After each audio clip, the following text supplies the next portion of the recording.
കേരളത്തിൽ ഇടതുപക്ഷം മുന്നണിയെ നിലംപരിശാക്കുന്ന സ്ഥാനാർത്ഥി ലിസ്റ്റാണ് കോൺഗ്രസിന്റേതെന്ന് പി.കെ. കുഞ്ഞാലിക്കുട്ടി. കെ. കരുണാകരന്റെ മകൾ ബി.ജെ.പിയിൽ പോയത് വലിയ പ്രചാരണമാക്കിയവരുടെ മുഖത്തേറ്റ അടിയാണ് തൃശൂരിലെ കെ. മുരളീധരന്റെ സ്ഥാനാർത്ഥിത്വം. മഞ്ചേരി മണ്ഡലം യു.ഡി.എഫ് കൺവെൻഷൻ ഉദ്ഘാടനം ചെയ്യുകയായിരുന്നു അദ്ദേഹം. കേരളത്തിൽ തന്നെ ഇടതുപക്ഷ മുന്നണിയെ ഒരു സംശയവും വേണ്ട നിലംപരിശാക്കുന്ന ഒരു സ്ഥാനാർത്ഥി ലിസ്റ്റാണ് ഇന്ത്യൻ നാഷണൽ കോൺഗ്രസ് ഇന്ന് പ്രഖ്യാപിച്ചിരിക്കുന്നത് എന്ന് പറയാതിരിക്കാൻ നിർവാഹം. രാഹുൽ ഗാന്ധിയുണ്ട്, കെ.സി. വേണുഗോപാലുണ്ട്. അതുപോലെ തന്നെ തൃശ്ശൂരിൽ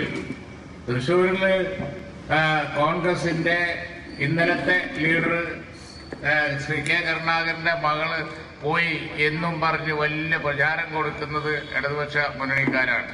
പക്ഷേ അവിടെ മുരളീധരൻ ചെല്ലുമ്പോൾ ആ പ്രചരണക്കാർക്കൊക്കെ മുഖത്ത് അടിയേറ്റ പോലെയായി എന്നുള്ളതാണ് വസ്തുത. പത്മജ വേണുഗോപാൽ